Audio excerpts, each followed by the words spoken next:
Welcome to my channel. Aparajita next పార్ట్లోకి వెళ్తున్నామండి. ఈరోజు ఈ గొలుసు నవలలో ఈ భాగాన్ని చదువుతున్న వెరీ వెరీ వెరీ పాపులర్ రచయిత్రి ఎవరో గెస్ట్ చేయమన్నాను కదా. ఆ పాపులర్ రచయిత్రి శ్రీమతి వాసిరెడ్డి సీతాదేవి గారు. ఆవిడ ఎంత పాపులర్ రచయిత్రో మనకు తెలుసు కదా. సరే, ఇంతవరకు జరిగిన కథ. శ్యామల రాధలతో పాటు మాధవిని కూడా స్వంత కూతుళ్లాగే పెంచింది పరమేశ్వరి. శివశాస్త్రికి మాధవి మీద కంటే మాధవి తెచ్చే జీతం మీద అభిమానం ఎక్కువ. శ్యామలకి రాజారావుతో పెళ్ళయింది. బిడ్డని కని కన్ను మూసింది. ఆ బిడ్డ భారం మాధవిపై పడింది. ఆ ఇంట్లోనే అద్దెకుంటున్న మాధవి ప్రేమించుకున్నారు. మాధవిని రాజారావు పెళ్లి చేసుకోవాలనుకుంటున్నాడని తెలుసుకుని మధు చాలా బాధపడ్డాడు. సరే, రాధ తిరుగుల గురించి మాధవి హెచ్చరించాల్సి వస్తుంది. తర్వాత ఏమైందో కథలోకి వెళ్ళిపోయి తెలుసుకుందాం. మనము లాస్ట్లో ఎక్కడ ఆపామంటే, మాధవి ఒక లెటర్ రాసింది కదా, రాజారావుకి రాసి పోస్ట్ చేస్తుంది. పోస్ట్ చేశాక ఆ లెటర్ రాజారావు చూసుకున్నాక అసలు ఏమైందో తెలుసుకుందాం. ఉత్తరం రాసి తీరా పోస్ట్ బాక్స్లో వేశాక తను చేసింది అంత మంచి పని కాదేమో అనిపించింది మాధవికి. శకుంతలు తీసుకుని ప్రయాణం అవుదాం అనుకుంటున్నాను అన్న చివరి వాక్యం ఆమె బుర్రను పురుగులా తొలవసాగింది. తను త్వరపడలేదు కదా, అలా రాసి ఉండాల్సింది కాదు. బావా ఆ వాక్యం చదివి ఏమనుకుంటాడు? ఇలాంటి విషయాల్లో ఆడది తొందరపడి అడుగు ముందుకు వేయకూడదు. మగవాడు చెయ్యి చాచేంత వరకు ఆడది తన చేతిని అందించడానికి కలవరపడుతున్నట్లు కనిపించకూడదు. తను తొందరపడింది నిజమే, కానీ బావ తనను మౌనంగా కళ్ళతోనే ఆరాధించే బావ. తను అలా రాసినందుకు ఏం అనుకోడు. బావ మనసులోని ఆర్ద్రత అతని ప్రతి మాటలోని కనిపిస్తుంది. తన ఉత్తరం చూసి బావ ఆనందంతో ఉక్కిరిబిక్కిరైపోతాడు. మరుక్షణంలోనే రెక్కలు కట్టుకొచ్చి తన ముందు వాలిపోతాడు. బావ తన జీవితంలోకి ఈ విధంగా ప్రవేశిస్తాడని ఏనాడైనా ఊహించిందా? అక్కయ్య చనిపోతుందని, అక్కయ్య కన్నబిడ్డ భారం తన మీద పడుతుందని కలలోనైనా తలిచిందా? మనిషి అనుకునేది ఒకటైతే జరిగేది మరొకటి. మనిషి విధి చేతిలోని కీలుబొమ్మ. తను అనుకున్నదంతా జరిగితే అంతా తన ప్రయోజనమే అనుకుంటాడు. అలా కాకపోతే విధిని నిందిస్తాడు. మధు అనుకోకుండా తన జీవితం నుంచి నిష్క్రమించాడు. మాధవిని మధు జ్ఞాపకం కలవరపెట్టింది. మధుకు తను ద్రోహం చేయటం లేదు కదా. మధు తనను ప్రేమించారనుకోవటం వల్ల ఒట్టి భ్రమేనా? లేకపోతే మధును అంత త్వరగా ఎలా మర్చిపోగలిగింది? తను మధును మర్చిపోయిందా? లేదు. ఇంతకాలంగా మధును మర్చిపోయినట్లు తనను తానే భ్రమ పెట్టుకుంది. మధు మొరటుగా తన మనసులోని సున్నిత భావాలను నొప్పించాడు. అందువలనే తన మనసు అతని మీద విముఖత్వాన్ని వహించింది. మధ్యాహ్నం ఎండలా యవ్వనం తనను కాల్చేస్తూ ఉండగా మధు కలసంలా ఉన్న తన మనసు మొదటిసారిగా మధును చూసినప్పుడు తొణికింది. ఆనాడు తను ఏనాటికి మర్చిపోలేని ఆనాడు కనుచీకటి పడుతుండగా కాలేజీ నుంచి తను ఇంటికి వచ్చింది. వాకిట్లో పెదనాన్నతో మాట్లాడుతున్న పొడుగాటి యువకుడిని తనకు తెలియకుండానే మంత్రముగ్ధలా చూస్తూ నిలుచుండిపోయింది కొద్ది నిమిషాలు. తర్వాత పెదనాన్న పెద్దమ్మతో అతని గురించి ఏదో చెబుతూ ఉంటే తను శ్వాస బిగబట్టి ఒళ్ళంతా చెవులు చేసుకుని వినసాగింది. ఆ అబ్బాయి పేరు మధుసూదనరావని, గది అద్దె కోసం వచ్చాడని విన్నది. తమ ఇంటికి అతను అద్దెకొస్తున్నాడని విని తన హృదయం ఇంద్రధనస్సే అయింది. మధు తిరిగిన గదిలోని గాలిని పీల్చటానికి, మధు తాకిన వస్తువుల స్పర్శ సుఖాన్ని అనుభవించటానికి తన మనసు తహతహలాడిపోయేది. అతను లేని సమయాల్లో ఆ గదిని ఊడ్చి సర్ది ఏదో సంతృప్తి చెందేది. మధు ప్రేమాభిమానాలను పొంది అంతవరకు జీవితంలో తన రుచి చూసిన చేదుని మర్చిపోగలిగింది. మధు మొదటిసారిగా తన హృదయ కవాటాన్ని తెరిచాడు. వాకిట్లోనే నిలబడిపోయాడు. కానీ బావ అనుకోకుండా తెరిచి ఉన్న ద్వారం నుంచి లోపలికి ప్రవేశించాడు. అది చూసి మధు అలిగి వాకిట్లో నుంచే తిరిగి వెళ్ళిపోయాడు. బావ తనకు కావలసిన వస్తువు కోసం చేతులు చాచాడు.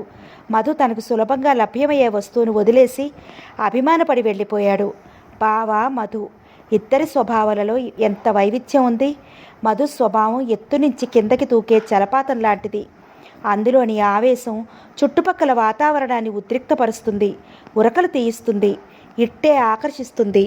భావ స్వభావం నిర్మల ప్రశాంత సరోవరం లాంటిది. జలపాతంలో ఉండే ఉద్రేకం, ఆకర్షణ, రంగులు సరోవరంలో ఉండవు. కానీ అలసటతో దాహంతో దరిచేరిన బాటసారి దాహం తీర్చి పడలికను పోగొట్టగల శక్తి సరోవరానికి ఉంది. జలపాతం దాహం కొన్న బాటసారిని ఆకర్షించలేదు. తను జీవితంలో అలసిపోయింది. 20 ఏళ్ల బ్రతుకులో 7 జన్మల బడలికను పొందింది. పసితనంలోనే బ్రతుకు భారం తెలుసుకున్న తను చాలా కాలంగా అలసిపోయి ఉంది. తనకు బడలిక తీర్చగల చల్లని ఆశ్రయం కావాలి. బావ అమృత హృదయుడు, అర్థం చేసుకోగల సహృదయుడు. తనకు రక్షణ కావాలి, భద్రత కావాలి. ఆనాడంతా మాధవి మనసు పరిపరి విధాలా మదనపడసాగింది. వివేకం ఆమెను రాజారావు వైపుకు లాగుతుంటే హృదయం మధువైపు లాగుతోంది. బుర్రంతా ఆలోచనలతో చెదలపుట్టలా ఉంది. సాయంత్రం గడపలో అడుగుపెట్టిన మాధవికి రాధ ఎదురైంది. చక్కగా ముస్తాబు చేసుకుని ఎక్కడికో బయలుదేరింది. రాధ ఒంటి మీద కనీసం 40 రూపాయలన్నా ఖరీదు చేసే టెర్లిన్ చీర ఉంది. మాధవి చూపులు అప్రయత్నంగానే తను కట్టుకున్న చీర మీదకి మరలాయి. 15 రూపాయల ఫోనిక్స్ వాయిల్ చీర. అది బాగా పాతపడి తన బ్రతుకులాగే వెలవెలా పోతూ ఉంది అనుకుంది మాధవి. హై హీల్స్ టకటకలాడించుకుంటూ వెళ్ళిపోతున్న రాధని చూస్తూ నిలబడిపోయింది మాధవి. మాధవి లోపలికి వస్తూనే, పెద్దమ్మ, రాధ ఎక్కడికి ఈవేళప్పుడు వెళ్తోంది అడిగింది పరమేశ్వరిని. ఎవరో స్నేహితురాలు సినిమాకి రమ్మదంట, ఆలస్యంగా వస్తానని చెప్పెళ్ళింది అంది చేటలో ఉన్న బియ్యంలోని బెడ్డలను ఏరివేస్తూ తల ఎత్తకుండానే పరమేశ్వరి అమాయకత్వం మాధకి చిరాకు కలిగించింది. ఏం మనుషులో! తల్లి తండ్రి తమ పిల్లల ప్రవర్తనను గురించి ఎందుకు ఆలోచించరు? పెద్దమ్మకి అర్థం కాకపోవచ్చు, కానీ పెదనాన్న అంత తెలివి తక్కువ వాడేం కాదు. తనకు శ్రమ లేకుండానే ఆడపిల్ల తనకు కావలసినవేవో తనే సంపాదించుకుంటోందని తెలిసి తెలియనట్టు ఉంటున్నాడా? మాధవికి పెదనాన్న మీద అసహ్యం వేసింది. పెద్దమ్మకు రాధ వ్యవహారం ఏం బాలేదని చెప్పేస్తే కాస్త అదుపులోనైనా పెడుతుంది. కానీ పెద్దమ్మ మాట రాధ లక్ష్య పెట్టదు. అందువల్ల ప్రయోజనం ఏమీ ఉండదు. పెద్దమ్మని బాధ పెట్టడం తప్పించి. ఆ మాటకు వస్తే రాధ ఎవరిని లక్ష్య పెట్టదు. మళ్ళీ పుస్తకాలు తెగ చదువుతుంది. అప్పుడప్పుడు కథలు అవి రాస్తూ ఉంటుంది. కానీ లాభం ఏముంది? ఆడపిల్లకు ఉండవలసిన ఒద్దిక మర్యాద బొత్తిగా లేదు.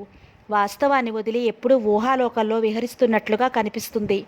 బాత్రూంలో ముఖం కడుక్కుని తువ్వాలతో ముఖం తుడుచుకుంటూ లోపలికొచ్చిన మాధవితో పరమేశ్వరి అంది కాఫీ గ్లాస్ అందిస్తూ.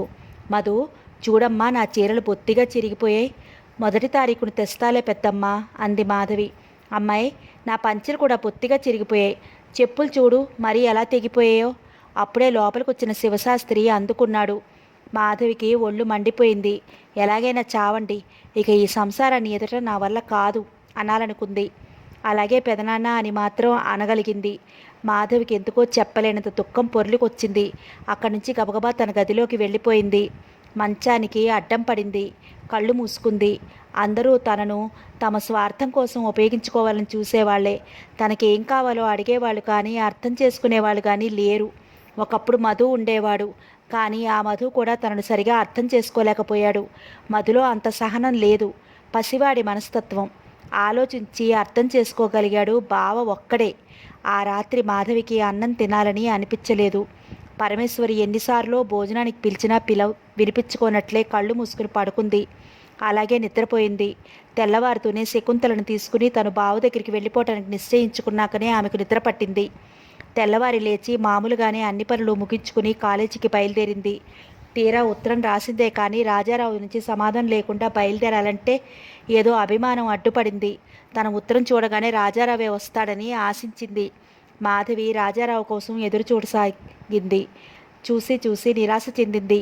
వారం గడిచినా అతని నుంచి ఉత్తరమైనా రాకపోవడంతో అభిమానపడసాగింది. తను తొందరపడి ఉత్తరం రాసినందుకు సిగ్గుపడసాగింది. మనస్సు పరిపరి విధాలా ఆలోచించసాగింది. ఆ రోజు కాలేజీలో ఉండగా పోస్ట్ మ్యాన్ 2 కవర్లు తెచ్చిచ్చాడు. ఒకటి రాజారావు నుంచి వచ్చిన ఉత్తరం, 2వ కవరు సంతకం పెట్టించుకుని ఇచ్చాడు. అది కూడా రాజారావు నుంచే వచ్చింది. మాధవి కవరు విప్పి చూస్తే 4,000కు బ్యాంక్ చెక్ ఉంది.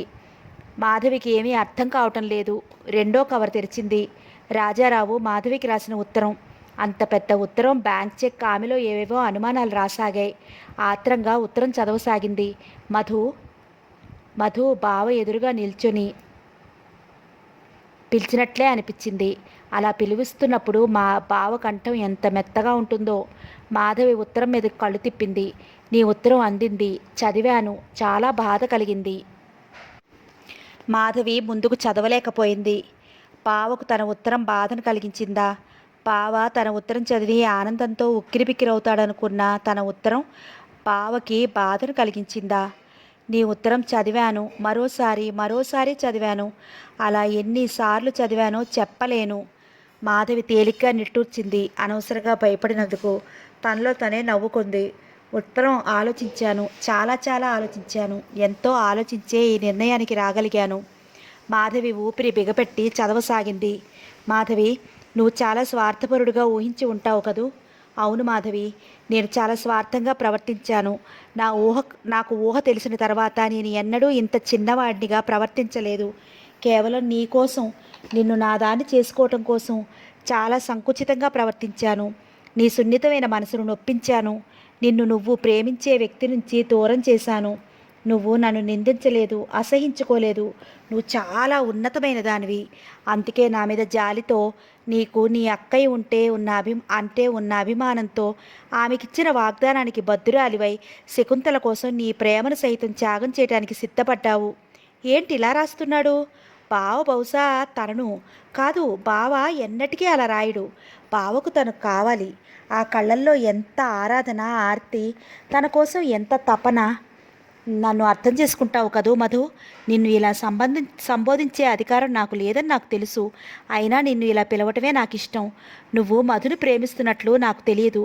మధు నువ్వంటే పడి చస్తాడని, నిన్ను తనదాన్నిగా చేసుకోవాలని నీకు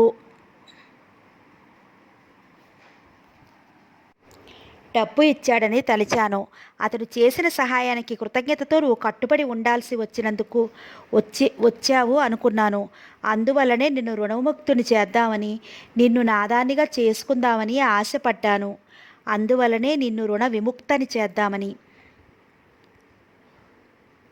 నిన్ను నాదానిగా చేసుకోవాలనే ఆర్తి నాలో ఈనాడు రగిలింది కాదు, ఏనాడో పెళ్లి చూపులకు వచ్చిన నాడే నిన్ను చూసిన ప్రథమ క్షణంలోనే నేను ఇంతకాలంగా నా కలల్లో, ఊహల్లో వెతుక్కుంటూ ఉన్నది నిన్నేనని గుర్తించాను. నిన్ను చూడగానే నాకు నువ్వు నాలో మరుగుపడిన ఏదో మధుర స్మృతిలా అనిపించావు. నువ్వే పెళ్లి కూతురుగా ఊహించుకున్న నా మనస్సు తన చుట్టూ ఓ సుందర ప్రపంచాన్నే అల్లేసుకుంది. కానీ దురదృష్టవంతుణ్ణి. ఆ ప్రపంచంలో ఎంతోసేపు ఉండలేకపోయాను. ఎవరో నన్ను బలవంతంగా ఆ ప్రపంచం నుండి కిందకి తోసేశారు. సుఖస్వప్నం చూస్తూ ఆనంద డోరికల్లో ఊగిపోతున్న నన్ను బలవంతంగా నిద్ర నుంచి లేపారు. స్వప్నం చెదిరిపోయింది. మనస్సు చిన్నబోయింది. నువ్వు పెళ్లి కూతురు కావని, నీ అక్క పెళ్లి కూతురని తెలిసింది. వెంటనే అక్కడి నుంచి వెళ్ళిపోవాలనిపించింది. కానీ అలా వెళ్ళలేకపోయాను. కారణం నువ్వేనంటే నమ్మవు కదూ. ఆ ఇంటి వాతావరణం బాగా పురిపెట్టిన తాడులా ఉందని గ్రహించాను. అందరూ బిగుసుకుపోయి ఉన్నట్లు కనిపించారు. నీ పెద్ద కళ్ళల్లో ఏదో ఆందోళన కనిపించింది. మీ అక్కయ్య వివాహం ఆ ఇంటికి ఒక పెద్ద సమస్యగా పరిణమించిందని గ్రహించాను. ఆ ఇంట్లో నువ్వు కూడా ఉన్నావు కనుక ఆ ఇంటికి నాకు ఏదో అనుబంధం ఉన్నట్లు అనిపించింది. ఆ ఇంటి సమస్యను పరిష్కరించగలగటం నాకు అదృష్టంగా అనిపించింది. మీ అక్కయ్యను వివాహం చేసుకోవటానికి అంగీకరించాను. కట్నం మా నాన్నగారి ప్రోద్బలం వల్ల తీసుకోక తప్పింది కాదు.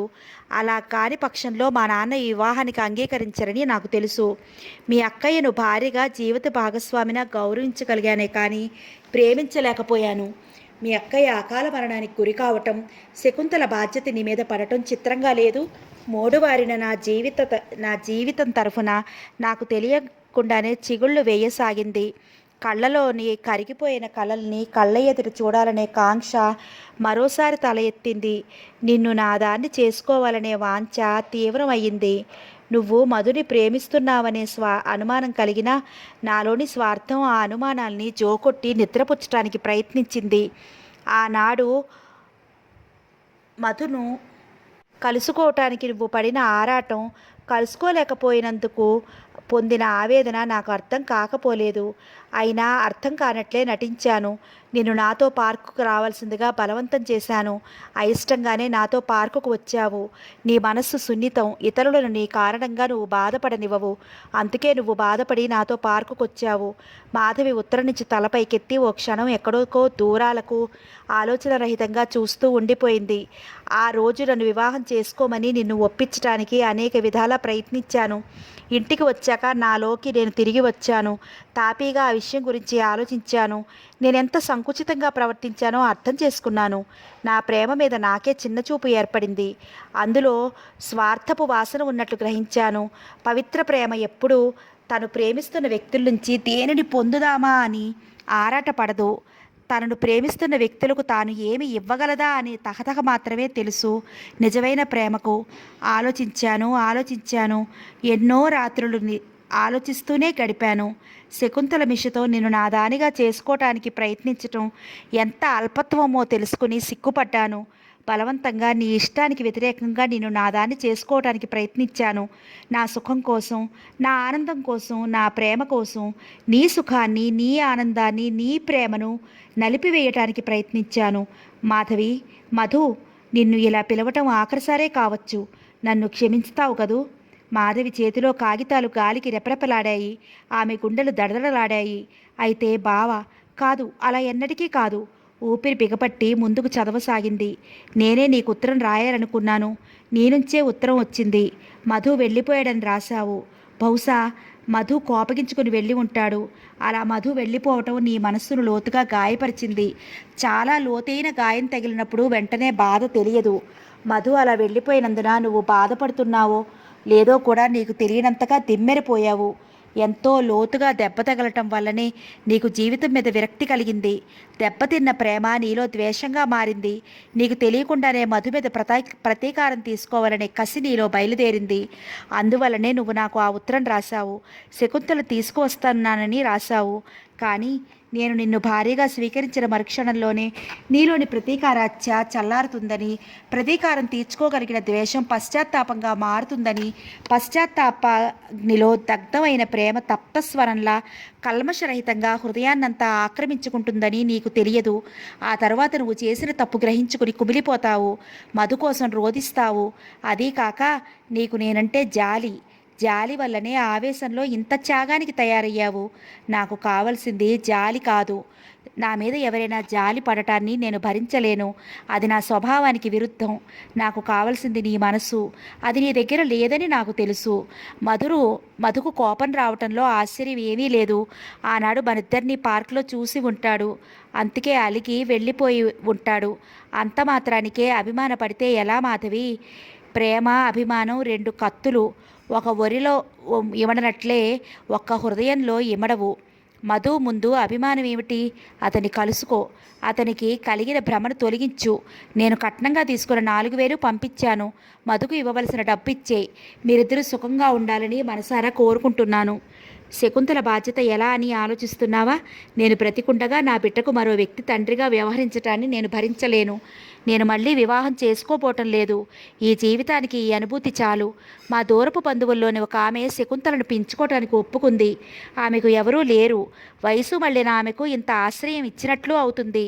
శకుంతలకు ఓ పెద్ద దిక్కు ఏర్పడుతుందని ఈ ఏర్పాటు చేసుకున్నాను. శకుంతలను అత్తయ్య చేతగాని మావయ్య చేతగాని పంపించు. నువ్వు మాత్రం రాకు. తీరా నిన్ను చూశాక నేను భ్రమలోనికి గురి కావచ్చు.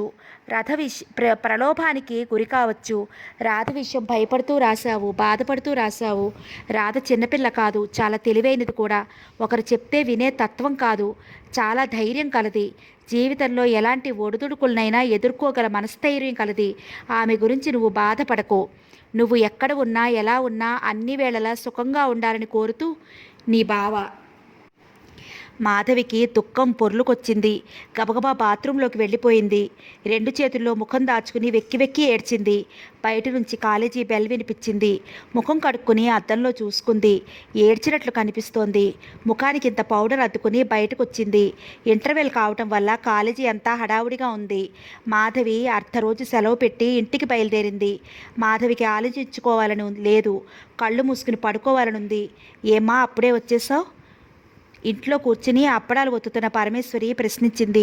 తలనొప్పిగా ఉంది పెద్దమ్మ అంటూ గదిలోకి వెళ్ళిపోయింది మాధవి. చేతిలో ఉన్న హ్యాండ్ బ్యాగ్ను, పుస్తకాలను టేబుల్ మీదకి విసిరేసి మంచానికి అడ్డం పడింది. చీర మార్చుకునే ఓపిక కూడా లేదు. కళ్ళు మూసుకుంది. లేడి వెంటపడి నా వేటగాడిలా తరుముకొస్తున్న ఆలోచనలు తప్పించుకుని పారిపోలేక పోతోంది ఆమె మనస్సు. బావ తనను ఎంత తేలికగా తృణీకరించగలిగాడు? తనకు తాను అర్పించుకోవడానికి సిద్ధంగా ఉన్న ఆడదంటే ఏ మగాడికైనా లోకివేనేమో. తన కోసం ఇంతకాలంగా తపస్సు చేసిన బావేనా తను వస్తున్నానని రాస్తే వద్దని రాశాడు? తనను ఇంత అవమానపరుస్తాడా? బావ తనను అవమానించాడా? బావ తన కోసం త్యాగం చేసిన మహాపురుషుడు. బావ రాసింది అక్షరాల నిజం. మధు మీద కోపం కొద్దీ ఆవేశంలో తను బావ దగ్గరికి వెళ్ళాలనుకుంది. కానీ తన మనసులో ఉన్న మధుబొమ్మని చెరిపివేసే శక్తి తనలో ఉందా? బావ ఎంత మంచివాడు. తనకు కావలసిందేదో తనకే తెలియని పరిస్థితి. నీకు కావలసింది ఇది అని తెలియచెప్పాడు. కాఫీ తాగు, తలనొప్పి సర్దుకుంటుంది. పరమేశ్వరి గొంతు విని మాధు కళ్ళెత్తి చూసింది. లేచి కూర్చుని కాఫీ గ్లాస్ అందుకుంది. పెద్దమ్మా అంటూ ఆగిపోయింది మాధవి. ఏమ్మా, ఎందుకలా ఉన్నావు? కళ్ళు వాచి ఉన్నాయే ఆదుర్దాగా ప్రశ్నించింది పరమేశ్వరి. పెద్దమ్మకు తనంటే ఎంత ప్రేమో. బావ ఉత్తరం రాశాడు అంది. ఆమె వేసిన ప్రశ్నను వినిపించుకోనట్లే. ఏం రాశాడు? మాధవి కళ్ళల్లో దేన్నో వెతకటానికి ప్రయత్నిస్తూ అడిగింది పరమేశ్వరి. శకుంతల్ని పెంచటానికి ఎవరో మనిషి దొరికిందట, శకుంతల్ని పంపించమన్నాడు. పరమేశ్వరి తేలిగ్గా నిట్టూర్చింది. మాధవి మీద శకుంతల బరువును మోపటం మొదటి నుంచి ఇష్టం లేదు. ఎప్పుడు పంపించమన్నాడు? వెంటనే పంపించమన్నాడు. మరి ఎప్పుడు తీసుకెళ్తావు? నేనా? మాధవి గ్లాసులో మిగిలిన కాఫీని ఒక కుక్కలో తాగేసింది. రాత వెళ్తుందా? శకుంతల రాత దగ్గర ఉండదు అంది పరమేశ్వరి మామూలుగానే. నేను వెళ్ళలేను పెద్దమ్మా, కాలేజీలో పని చాలా ఉంది. నువ్వు వెళ్ళకూడదు, పెద్దదానివి, నువ్వు వెళ్తేనే బాగుంటుంది. బావ కూడా నిన్నే పంపించమన్నాడు. పరమేశ్వరి ఒక క్షణం ఆలోచించి, సరే రేపు పొద్దున బస్సుకి వెళ్తాను అంది. పరమేశ్వరికి ఆ పెంచే మనిషిని కూడా చూడాలని ఉంది. పసిబిడ్డను ఎవరి చేతుల్లోనో పెట్టాలంటే కొంచెం బాధగా కూడా ఉంది. నేనే వచ్చి ఎక్కిస్తాను అంది మాధవి. పరమేశ్వరి ఖాళీ గ్లాస్ తీసుకుని అక్కడి నుంచి వెళ్ళిపోయింది. రాజారావు కట్నం డబ్బు పంపించినట్లు చెప్పలేదు. మాధవి చెబితే శివశాస్త్రి మొత్తం డబ్బు తీసేసుకుంటాడని భయపడింది. మధుకు ఇవ్వాల్సిన 1,500 ఇచ్చేశాక చెప్పాలని, మిగిలిన డబ్బు ఇంటి ఖర్చులకి పరమేశ్వరి చేతికి ఇవ్వాలని అనుకుంది. పరమేశ్వరి బయటికి వెళ్ళగానే కళ్ళు మూసుకుని పడుకుంది. కునుకు పట్టింది. ఏమా, రాజా అమ్మాయిని పంపించమన్నాడట. శివశాస్త్రి కంఠం విని ఉలిక్కిపడి లేచి కూర్చుంది. శివశాస్త్రి గది గడపలో నిలుచుని ఉన్నాడు. అవును పెదనాన్న, ముభావంగా జవాబిచ్చింది. మాధవికి మాట్లాడాలని లేదు. కాసేపు మౌనంగా ఒంటరిగా కళ్ళు మూసుకుని పడి ఉండాలని ఉంది. మగవాడు ఎలా పెంచుతాడు? పెళ్లి చేసుకుంటున్నాడా? లేదు అనబోయి నాకు తెలియదు అనేసింది. శివశాస్త్రి మాధవి ముఖంలోకి పరిశీలనగా చూశాడు. ముఖం బాగా వాడిపోయి ఉంది. రాజారావు మాధవిని చేసుకోవటం లేదని, అందువలనే పిల్లని పంపించమన్నాడని అర్థం చేసుకున్నాడు.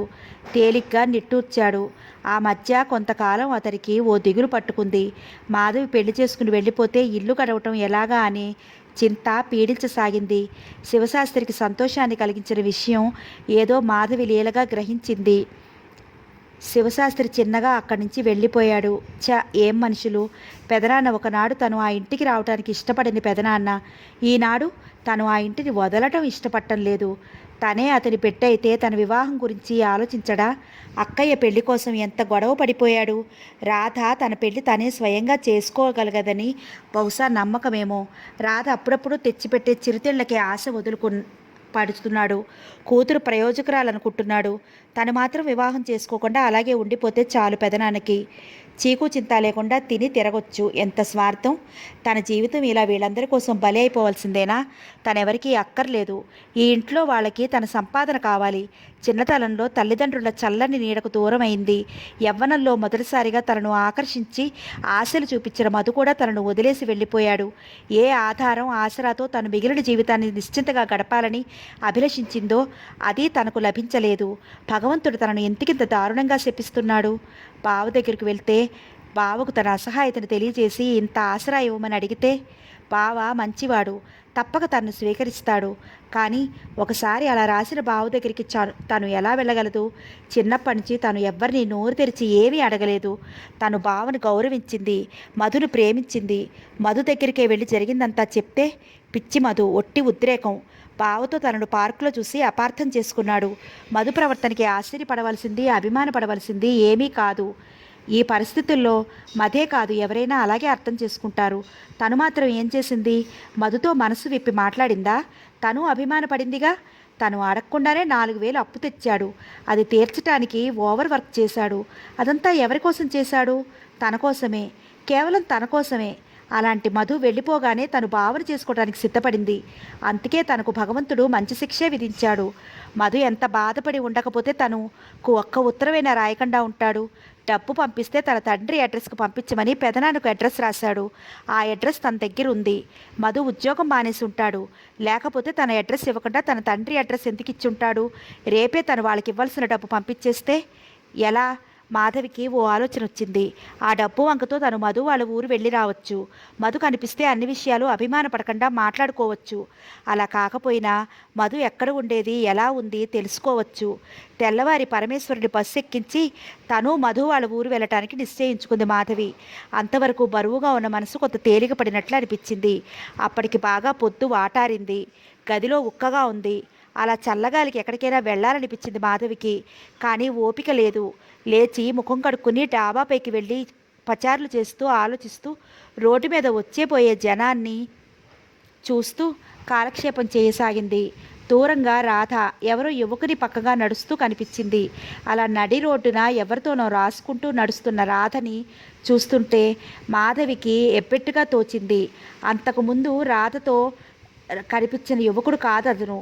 రోజుకొక యువకుడితో అలా సంచరించే రాధ జీవితం ఎటుపోతుందో, ఎక్కడికి పోయి ఆగిపోతుందోనని దిగులు కలిగించింది మాధవికి. ఏమైనా సరే రాధను మంచి మార్గంలో పెట్టడం ఆ ఇంటికి పెద్ద పిల్లగా తన బాధ్యత ఉంది. ఆ యువకుడు ఇంటికి అల్లంత దూరంలో ఆగిపోయాడు. ఇద్దరూ ఓ క్షణం ఏదో మాట్లాడుకున్నారు నిల్చుని. ఆ యువకుడు తన చేతిలో ఉన్న ప్యాకెట్ను రాధకి చేతికిచ్చి ఆమె చేతిని ఒకసారి తన చేతిలోకి తీసుకుని వదిలి వెళ్ళిపోయాడు. రాధ ఇంటికేసి నడక సాగించింది. మాధవికి కంపరమెత్తినట్లయింది. గబగబా డాబా దిగి ఇంతకొచ్చింది.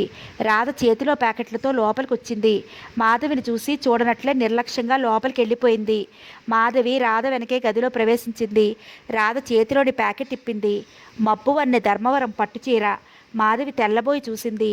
రాధ చీర పెట్టెలో పెట్టి వెనక్కి మళ్ళింది. గది గడపలో నిల్చుని ఉన్న మాధవిని చూసి ముఖం చిట్లించింది. రాధా, కటువుగా అంది మాధవి. ఏ అన్నట్లు నిర్లక్ష్యంగా చూసింది రాధ మాధవి ముఖంలోకి. ఆ చీర ఎక్కడిది? అంత ఖరీదైన చీర కొనడానికి నీకు అంత డబ్బు ఎక్కడి నుంచి వచ్చింది? మాధవి రాధ ముఖంలోకి తీక్షణంగా చూస్తూ ప్రశ్నించింది. ఏ నీకు చెప్పాలా? స్వరంలో నిర్లక్ష్యానికి మాధవి కోపం ఎక్కువైంది. అవును.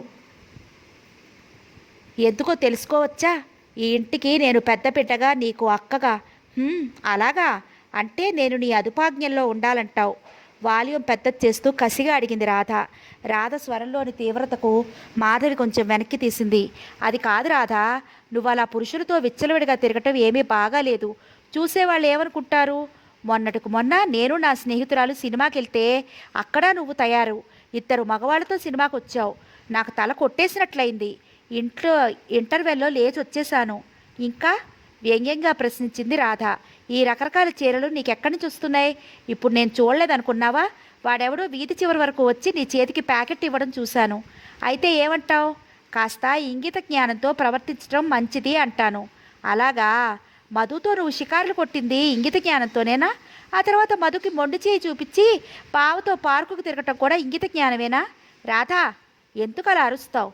ఉన్నమాటంటే నేనేం తప్పు పనులు చేయటం లేదు. పురుషులతో స్వతంత్రంగా తిరిగినంత మాత్రం చేత ఆడవాళ్ళు చెడిపోతున్నారనుకోవటం తమ అజ్ఞానాన్ని బయట పెట్టుకోవటమే. ఆడవాళ్ళు స్నేహంగా ఉన్నట్లు మగవాళ్ళు స్నేహంగా ఉన్నట్లు మగవాళ్ళు ఆడవాళ్ళు ఎందుకు ఉండకూడదు? నీలా నాకు మగవాళ్ళంటే భయం లేదు. సంఘం అంటే అంతకంటే జంకు లేదు. నాకు ఆత్మవిశ్వాసం ఉంది. నా ఇష్టం వచ్చినట్లు నేను ఉంటాను.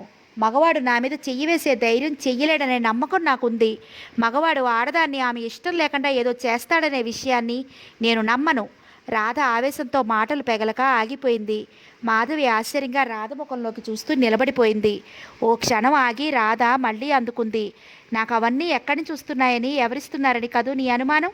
కొందరు యువకులు నా చుట్టూ భ్రమరాల్లా తిరుగుతున్న మాట నిజమే.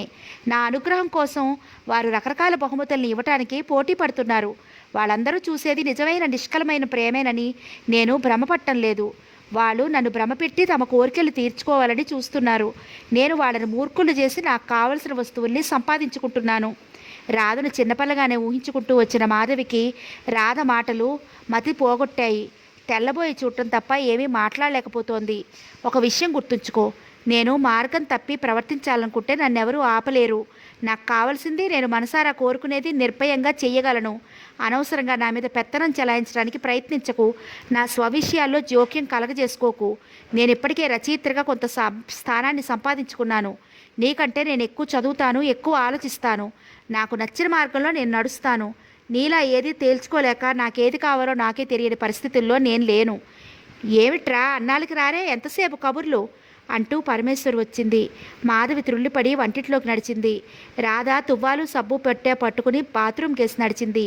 ఆ రాత్రంతా మాధవికి కంటి మీదకి కొనుకు రాలేదు. రాధ ఎంత ఎదిగిపోయింది, ఎన్ని మాటలు మాట్లాడింది. అలాంటి భావాలు రాధలో ఎలా ప్రవేశించాయో. రాధ సంధియుగంలోని స్త్రీకి ప్రతినిధిలా మాట్లాడుతోంది. ఆమెలో ఏదో తుఫాను చెలరేగుతోంది. కసి కట్టలు తెచ్చుకుంటోంది. చివరకు రాధ జీవితం ఏమవుతుందో. తెగిపోయిన గాలిపటంలా గమ్యరహితంగా విహరిస్తున్న ఆమె జీవితం పటం చివరికి ఎక్కడికి పోయి వాలుతుందో. అది ముళ్ళకంచె మీదైనా వాలవచ్చు, లేక నందనవనం మీదైనా వాలవచ్చు. రాధ జీవితాన్ని గురించిన ఆలోచనలు మాధవి మనస్సును అమితంగా కలవరపెట్టసాగాయి. రాధ అన్నట్లు నిజంగానే తనకేం కావాలో తనకే తెలీదు. అవును, ఇంతవరకు తనకు మధు కావాలో బావ కావాలో కూడా సరిగా నిర్ణయించుకోలేకపోయింది.